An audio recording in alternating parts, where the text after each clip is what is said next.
Hi, this is Phil from Fast and Easy Computers. Today we're going to strip down an x2660G, which is Acer's new Veriton. This has got some new features compared to the old models. It takes more things inside, has a much more higher spec motherboard, 8th generation. Now, tools for this we need a screwdriver for cross point screws, and we've got a screwdriver for lifting little bits of metal up, which we've discovered are quite useful in this case. Right, anyway, first thing you need to do, this is quite easy to get into. You have to take the screws off at the back.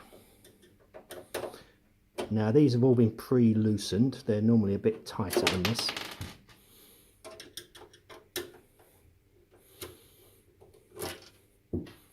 Okay, and you think it's not going to come off, but it does. Okay, now looking inside, you can see we have a nice big cooler there, which is cooling our 8th gen chip. This normally is taped on, but we've been in this before.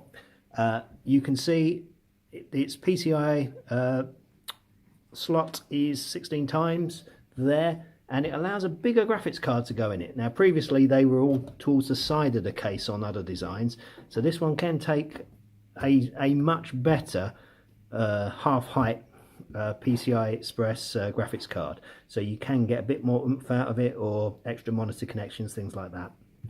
Connector here we have for a wireless card. If you want to put that in, on some of the diagrams that Acer have got, you'll see that they've got that card in there. One slot you can just see here, it just says it on the motherboard in there, but I'll read it for you. You can't see very well. It says NVMe, which means that you can put a super fast 2300 megabits a second, 3000 megabits a second NVMe 80 hard drive in there if you want. And some of the models will come with this. This one doesn't, because it's entry level. Standard power supply. It's a bronze power supply, FSP. You see these on an awful lot of machines from China. Good quality. Reliability is very good on these supplies. We found we've had one failure in about 400 of them. Okay, you have the standard 12 pin there. There's your fan connector. Now, to get to your memory under there, unless you've got very skillful fingers, you're going to have a problem actually getting to it. So one thing you need to do is open this all up. Now this is not as simple as it at first seems. Anyway, this is the procedure we found works. First thing you need to do is you need to take your DVD out. So we need to unplug those connectors, pop that out there. Without this out, you can't take the front off. The front just unclips like this, and with the DVD in, it won't move. With it, it comes off onto these little bits there, which go in there. Okay, you can see the guts and machines now, and you can immediately see there's a 3.5-inch slot there. On the side, we have in this model a SanDisk SSD in there. On some other models, of course, when it's got the NVMe, there won't be anything there. But the important thing to note is that there are 2 power connectors there. Now they only give you one SATA cable, so if you are going to put another drive in, you need to get yourself a SATA cable, but they're inexpensive, readily available, and they're just standard. Okay, now to actually get into the machine, it's like there's a fair few screws to come off.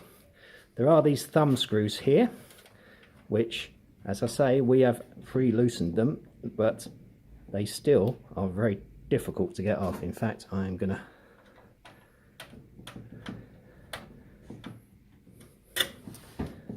excuse me, I'll just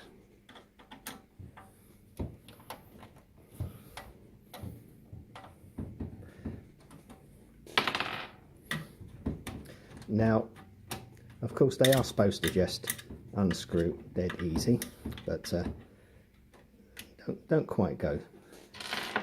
Right, we have these 2 screws here.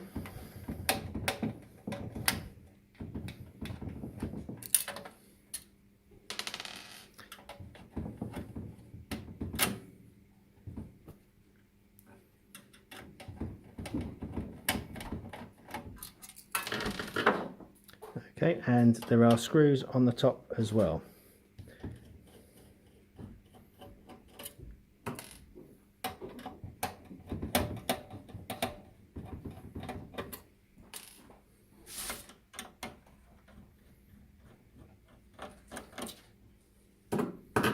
Okay, so we have 4 on the front and 4 on the top.